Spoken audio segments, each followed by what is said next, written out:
My old technology as well. Do you roll that up or leave it like that? Do what you want, mate. Roll that up. You want to talk about LSD? Alright, about LSD, right?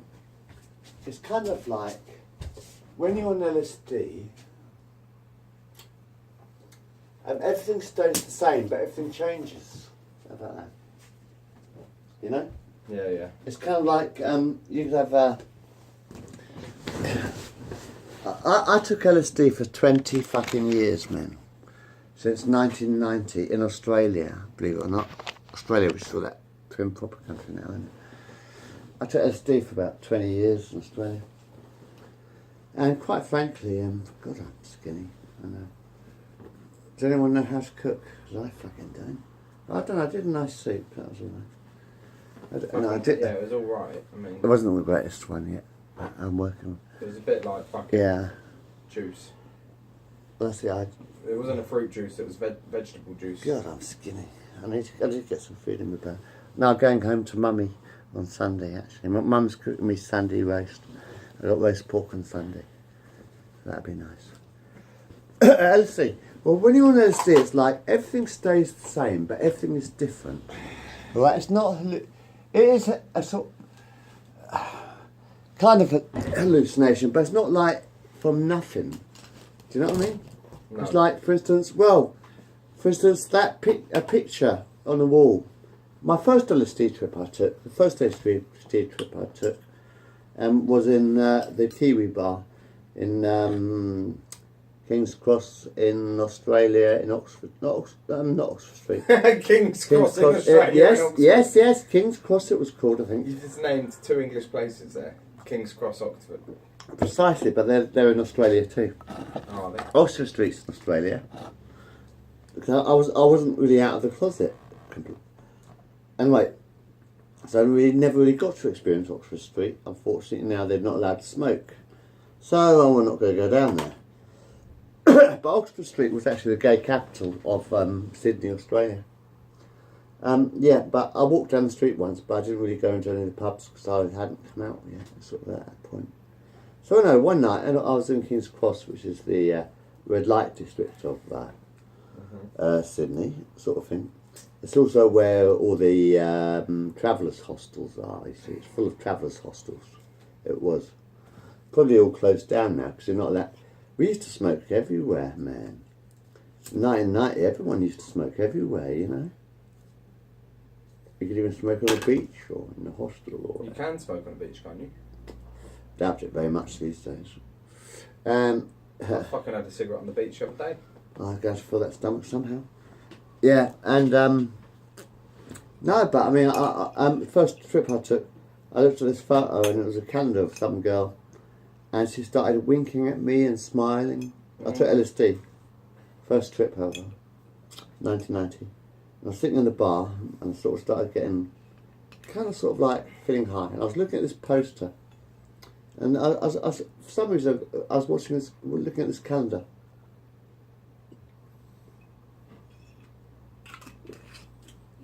And all of a sudden, the picture started, her eye started blinking at me like, going, Giving you the old wink. and her fingers went like that sort of thing. Right. It was kind of weird, man. That was my first LSD trip. But it doesn't, but I was still in reality. Yeah. That's the thing. That was the first LSD trip. It wasn't a very good one, that one. But the best, the second Is that one. all you had in that trip? that was just that? Yeah, well, that was the main thing of that first one I can remember. But it wasn't a great trip, but it was something, you know. Sort of like I think it was on my second trip, which was a smiley trip. My first trip didn't have a picture on it. My second trip had a smiley face on it, you see. Mm-hmm. And actually no, after the first trip I started getting into the Beatles. That's right. Because I had a Sony Walkman. You know, do you remember Sony Walkmans? Like Well, from my time I do, yeah, not from your time.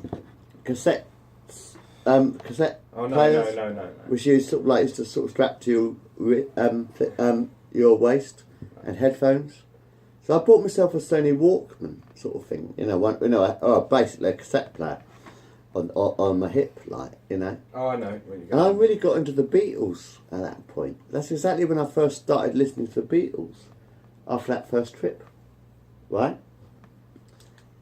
And I started buying the Beatles albums on cassette tapes. Because I was a traveller. Normally I buy records, right? Normally I would buy records. But because I was sort of like travelling around the country, it would be a bit inconvenient to buy records in Australia because I was travelling around with a backpack sort of thing. Yeah. So I bought cassettes, and I really got into the Sony. I bought myself a Sony Walkman then, again, which I used to have a lot of time ago before.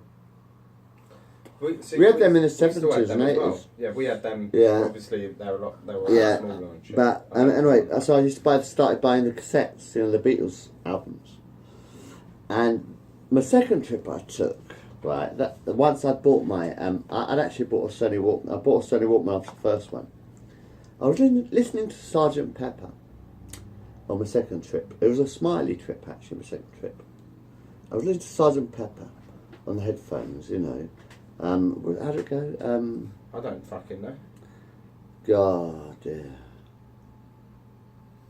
It was God, 20 years ago today. In fact, that was sort of like about 1990, 2010, 28 years ago. It was 28 years ago when I got into Sgt. Pepper sort of thing. I really got into Sgt. Pepper and the Beatles in the 1990s. 1990, I really got into the Beatles line. I did Sgt. Pepper. And what happened was I took a tab of LSD. I was living in the Traveller's Rest because there was Graham. I'm still in touch with Graham. I haven't talked to him for a while actually. Good mate of mine. Good old mate. Mm. You know what I mean? And there was Mark. Funny thing is, Graham was on the top bunk because when I was living in the Traveller's Rest, right, what it was basically one room, Yeah. and 4 beds, two bunk beds, Okay. two little bunk I'm beds, listening. right, and kind of that's right. And I'll tell you about this in Australia right now, right? Yeah. There's 2 bunk beds, right, and I was the Rolling, first one in there. Yeah. Do you know what I went up? Yeah. Cheers. That's all we got tonight, by the way. No, well, I'm only having one more rollie. That's it. Just so you can check how much is in there as well before. Hold on a second. I had a whole tab a minute ago. No, It's there. It's there. Shit. No, it's there. Look. It's gonna fucking say. It's right honestly, if I'm you're saying, allowed to accuse it's me right of that. behind the fucking camera. It's right behind the camera. No, I'm saying, but there's these 2 bunk beds, right? One room, 2 bunk beds, and we paid about $30 a week. I think it was about 15 That's quid. cheap. Well, actually, maybe not. It was about 15 quid a week. Sort of What's thing. that in this day's currency? I don't know. But it was 1990. It was about fucking, I don't know, not a lot, very little. Was that little back then? Was it? Well, we sort of used to pay for it, but a week. I think it was $35 a week or something like that. It was about 20 Probably quid. like what, $60? It's about 15. It was about 15 quid. 50 at that time. It was about 15 quid a week. Jesus Christ! It was fucking cheap. It's about £5. But we had a usually, shower. We had a shower and a toilet, and it was basically a little sort of like room. Shower and a toilet. A room, a bog, and a room, a toilet, and a fucking shower. I heard in Australia Anyway, you get yeah. holes in the back of the garden. Well, that's a long time ago. Right, this is 1990, right? Anyway, a guy moved in called Mark. It was Mark Cosgrove, actually. I was on my own in Cheers it. for that. I'm stalking on Facebook now. I think a couple of people were in there, but a couple of people left, sort of thing, to go to other hostels, right? But anyway, Mark Cosgrove moved in, right? And I was sitting at the table, because there was a little table there, right? I was rolling a joint because I've been working down Australia. I was working because I was a shoe shiner. No, I was a stock control for Dickens and Jones once. I'll tell you about that once. In the Carvella shoes, I had loads of girlfriends in Carvella shoes. That's who I miss more than most. I miss my women. I miss my girlfriends. Carvella shoes. 1985, I started, I think, at Carvella, in Dickens and Jones in London. Does anyone remember this? About 1995, I started work as a stock boy, as the stock boy for a shoe company called Carvella Shoes, and I was there for about 5 years. By the time I left, I was sort of like managing the whole of the West End of the stock. I used to go around stock Where did it all rooms. go wrong? I used to go in the stock rooms and fix all the stock rooms up, sort of thing, making sure they were all right, because I was fucking good at You it. did. I loved doing stock. That was brilliant. But But I that miss wasn't the my- only thing you'd done in the I do stock miss rooms. my girls. I miss my Carvella girls. I miss the girls from Carvella. What's Carvella? That was a shoe company in Dickens and Jones. I was there till I went to Australia. I started work there about 1985 because Agnes gave me a job. So it was Agnes gave me a job in Carvella because I started going around London trying to find a job, trying to find a decent job, and I got a fucking stock boy job at Carvella Shoes. And I did quite well there for about 5 years. Excellent. Made a lot of girlfriends in Carvella Shoes. In fact, Hatfield. Where did it all go wrong? Oh well, actually, funny thing is, once I'd left, I think probably after Australia, I can't remember the date. One of my girls was in a train crash in Hatfield. One of my Carvella girls, I can't remember. I think it was Sue. It might be Sue. No, not Big Stinky Sue. Sue that lives down the old No, there's avenue. Big Sue who went to Devon. Or was it Dirty But Gertie? no, Number 30? I can't remember who it was. I can't remember her name offhand. But one of my girls from Carvella Shoes, she was on the train that crashed in Hatfield in about, I don't know what year it was, but it was after I left, I think. So it must be in the 1990s. Back when you were about 40. No, she's okay. No, she's okay. She was alright. Because she was on this sort of like, she was on television. Because I know her face, but I can't remember the names. But I think it might have been. But anyway, yeah. But with Carvella, I had lovely girlfriends in Carvella. I was a stock boy, about 5 years. 5 years. Eh? Mm. Did it go And that fast? then I went. Well, when I came back from Australia, there was Memo Amalfi, and I had Go for a piss. I had a lot of girlfriends who were sort of like the waitresses. That's when I came out in Carvella, wasn't it? Actually, when I came out of the closet in Carvella, there was some guy being picked on. It was Gavin, actually, Gavin Hughes. He was getting picked on by this cook, by the pizza cook, wasn't it, Gavin? That was about 95, 94, I don't know. No, it must have been earlier than that, 92, 91, 92, 92, 93, 91, 92. But anyway, yeah, but he was getting picked on by a pizza boy. He says, oh, that fucking chef's gay. One of the chefs is a puff. Fucking horrible, fucking queer bastard, he said. One of the pizza chefs. In Carvella, no, not in Carvella. That was in Mama Amalfi, the Italian restaurant, yeah. We were all sitting around the table after work with a beer. Because our boss was quite generous at the end of the day. Once we finished our shifts and counted up our tips or whatever. No, I'm fine. Yeah, we were all sitting around the table and having a beer. Because the boss used to buy us a beer at the end of the night. Can't remember your fucking name, man. It was good. It was as good as the old fucking work. But, yeah, one of the pizza lads was sitting around there and they said, fucking hate this cunt in the kitchen. It's Gavin fella, I think it was, wasn't it? He Gavin wasn't married to Stacey, was No, he? no, he was saying because he's a puff, because he's gay. And this guy was really sort of like slagging off poor Gavin. He was a mate of mine, actually, like I've known him for a while. And in fact, that's when I first knew Gavin, actually. So I didn't know Gavin until then. Well, that was when I met Gavin. I'm still in the same round. We're still in the same round. I see him sort of like every day when I'm posting letters or whatever. Know where you live, man. But that's when I met Gavin, because he was getting picked on by this pizza thing saying slagging off gays. And then I said, well, I'm gay, I said. And he said, what? Because I was a bartender. You see, I was a bartender in Mama Amalfi. That's when I came out of the closet, really. Because I was a bartender at Mama Amalfi, Gavin, wasn't I? Gavin was a chef at Mama Amalfi. I was a bartender, right? It's a fucking perfect love story right there. No, it's true, but the pizza chef was slagging off Gavin and saying sort of like all queers are the same, limp-wristed bastards or whatever. And he's not really limp-wristed at all, really. Nice bloke, But I'm just saying. Yeah, that's right.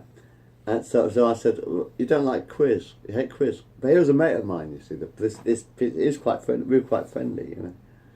I used to give him some of my tiramisu. I used to let him have. We always used to raid the fridge and get tiramisu out of the fridge. Do you remember everyone? You know, do you remember Malky in the early 1990s? And tiramisu out of the fridge. And I sort of like, you know, nice. And everyone used to have a mouthful of it. But we were quite friendly, and he said sort of like, hate quiz, hate fucking gays. And I said, do you? I said, do you like me? He said, yeah, Bill, you're alright. He said, Bill, you're alright. I said, yeah. Do you know I'm gay? He said, what? You know, and he fucking freaked out. I said, what? I said, I'm gay too. And this piece of fella said, fucking hell, Bill, you're a mate. And then he sort of like said, all right, fair enough, and he apologised, sort of thing, you know. They did apologise. He did apologise, definitely. He said, you know, you're a mate of mine. Oh fuck, not all gays are the same. Paul was a bartender there as well. There was a Paul there as well. Very handsome guy. What sort of Paul? There was some guy next door as well. Wasn't and I was talking about LSD, wasn't I? So I was talking about LSD. Sorry, I'm completely going off the rails there. But that's how I came out, you know. I still see Gav quite often. Well, I'm the postman. So we're both postmen. And that's straight. That's good. Anyway, yeah. So, I'm talking about Australia. Yeah, Traveller's Rest. It was like these two bunk beds. In the top bunk bed there was Graham. Graham's from isn't it Sheffield? Didn't wet the bed, did he? Having the top bunk. No, Graham's a lovely bloke. Tall bloke, really. He's quite a tall bloke. Sort of like quite sort of glasses. Very intellectual, Graham is. Very intellectual. Beautiful fucking guy. I still talk to him quite often on the phone. Well, not often. I mean, every year or two. You know. No, he's a beautiful bloke. And there's Mark. Oh, that's right. No, sorry, because when I got in there, and there's everyone moved out, sort of thing. But this Traveller's Rest, Australia. Sorry. The room was empty, right? So there's sort of me and 3 bunk beds, you know.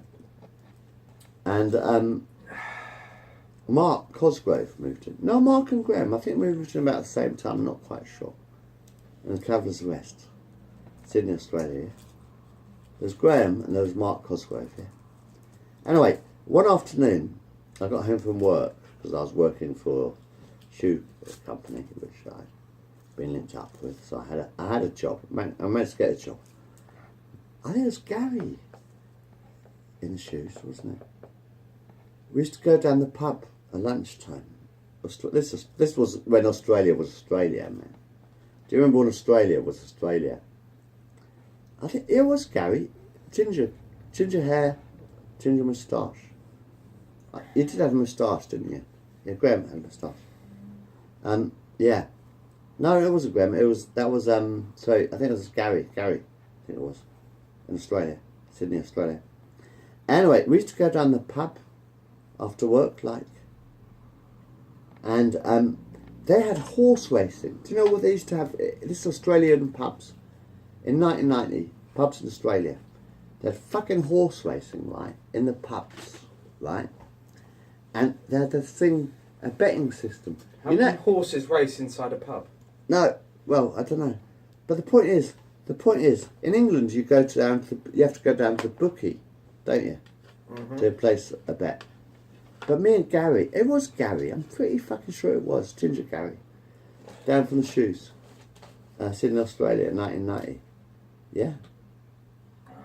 And, what we used to do is go down the pub, right, have a few pints, right, and watch horse racing on the telly, right, cigarettes in hand, you know, possibly a couple of joints. No, we only smoked cigarettes, I think, in the pubs in those days.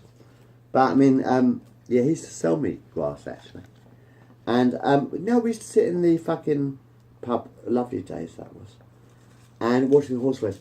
And they used to have a betting system, instead of a betting shop, they used to have it in the pubs. Mm. They used to have the bets in the pubs. So we used to go down and watch the horse racing. Now, a horse race takes about 5 minutes. Don't know. Horse races take about 5 minutes or 10 minutes or whatever. You know what I mean? Depends how long. Depends how fast you are, really, doesn't it?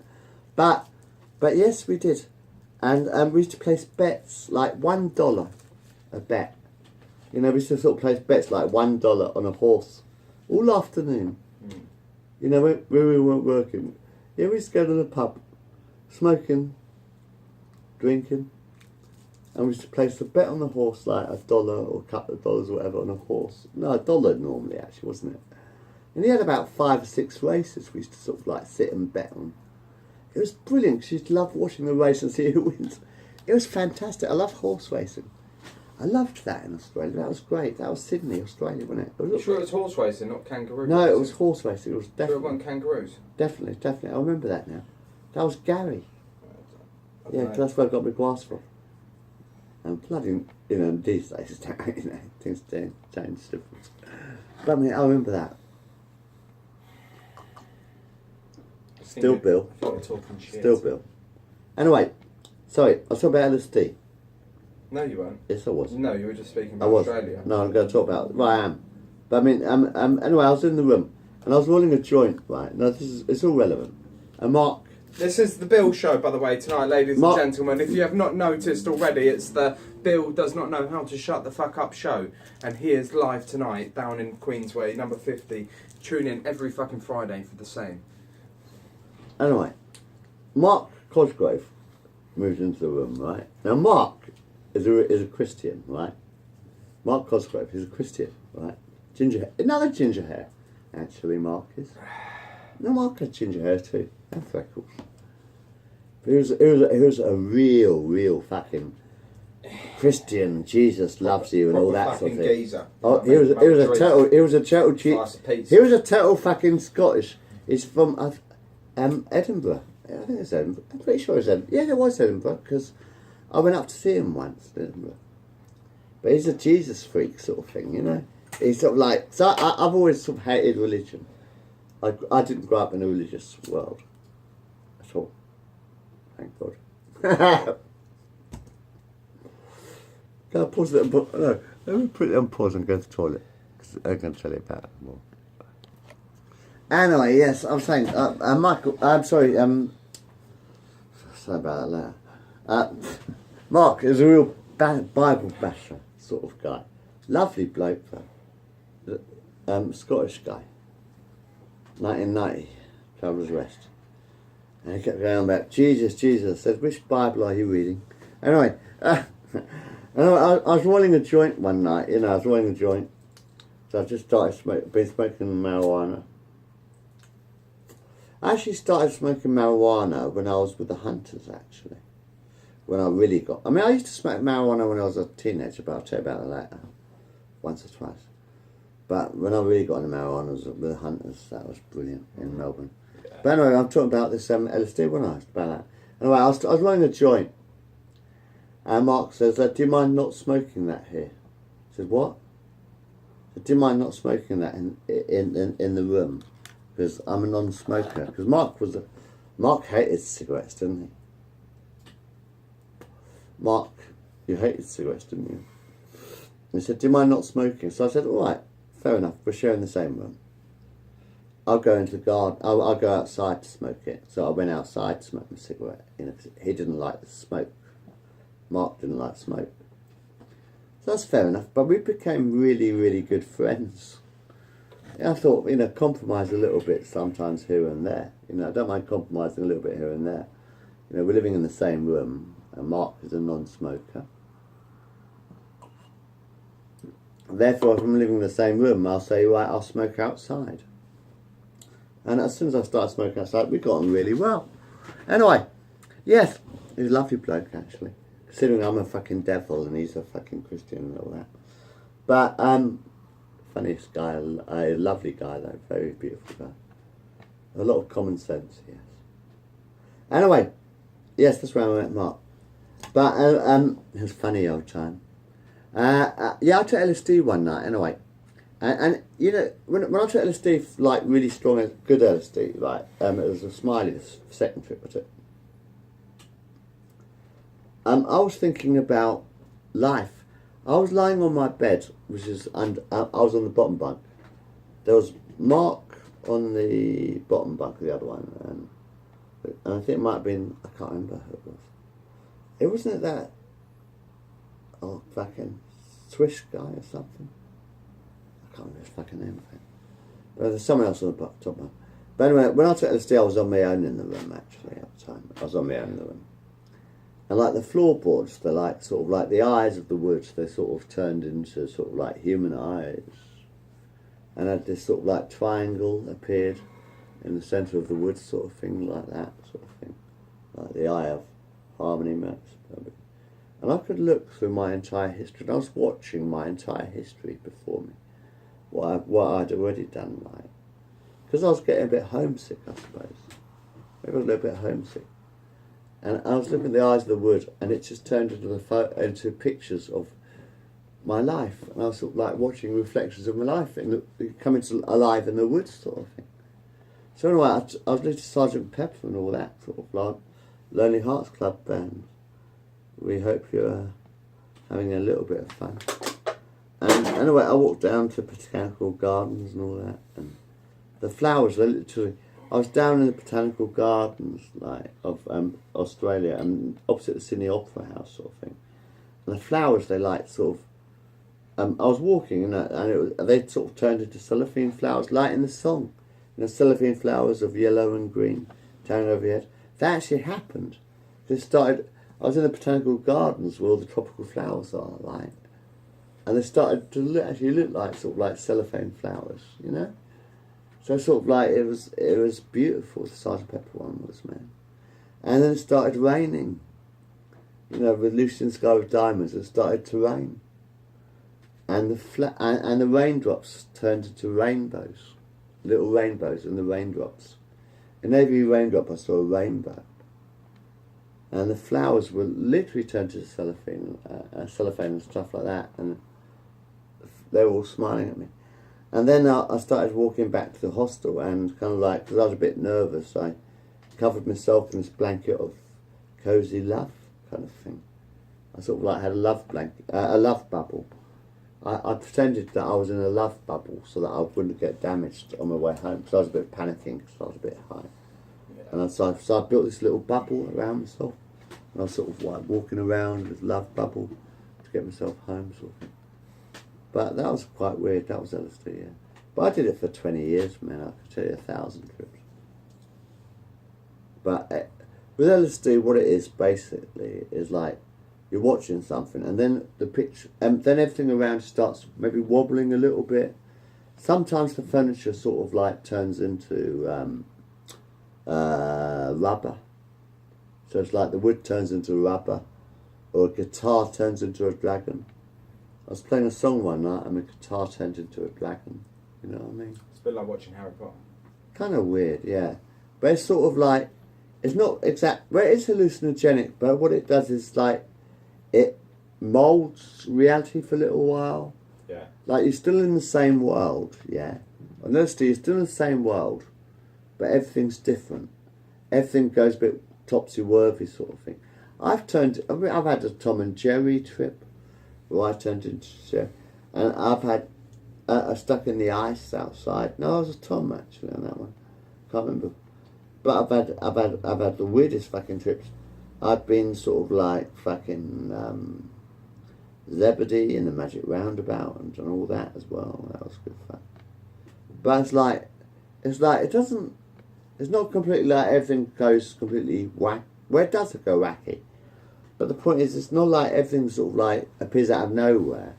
It's like the trip uses reality, yeah, and it moulds the reality into a sort of like psychedelic dream kind of thing, like, yeah.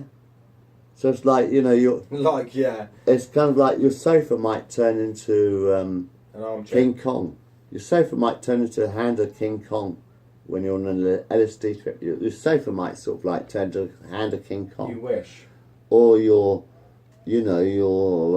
toilet might start sort of like shrinking and growing, and everything might, sort of like dimensions, and everything changes. But But the trip actually, on LSD, the trip actually uses your surroundings.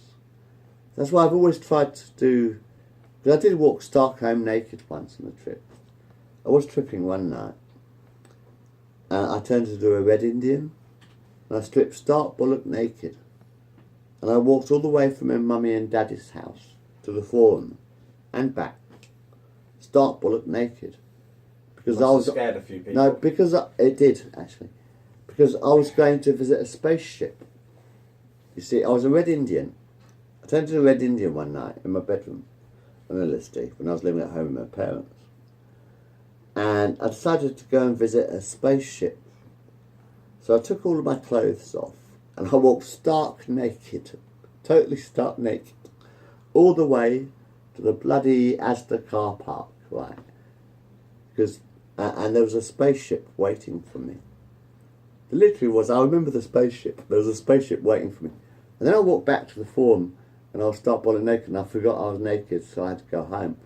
And there was police sirens everywhere, anyway. There was police sirens going all around the town that night. I got home and I remembered I was stark bollock naked, I had no clothes because I was natural. And I knocked on the door and my mummy and daddy answered the door. I said, Oh, fucking hell, your dick hasn't grown since you've been born. Literally, my mum and dad, it was so embarrassing. I knocked on the door and my mum and dad answered the door. Why would they both answer at the same time? I was stark bollock naked because they always do. They never got home. I was stark bollock naked, tripping off my face in the LSD. Open the door. And you know, they still fucking loved me. My dad took Your fucking parents. Obviously, my dad took me LSD after that. That was my last strawberry. No, he took me LSD. I said, don't ever do that again. So that's basically exactly. Yes, you can. That's exactly what my dad said. He said, don't fucking do that in my house again. You know, don't take LSD when you're at home. I still took LSD when I got a flat. You know, when I moved away from home. But I did learn my lesson about locking the door. I always, after that experience, when I got home and my dad just said, oh my God, what have I got? My dad's excellent. My dad's fucking brilliant. My mum and dad answered the door and I was stark bollock naked. About 26 years old or something, you know. On LSD, and I was just standing there, bollock naked. Rather them have the fright than anyone else. Yeah. He said, get inside. It took me a LSD trip. He said, don't do that again when you're at house. He said, I'll wait till you get your own place. My dad was so fucking cool. You wouldn't believe it. Still is, actually. You'll have some bacon as well. Put some more in for me. Put 6 on, 3 each. Alright, well put some more on then. Yeah, 3 each. Half. Yeah, I'll make it 4 each then. Alright, 4 each. Yeah. But my dad was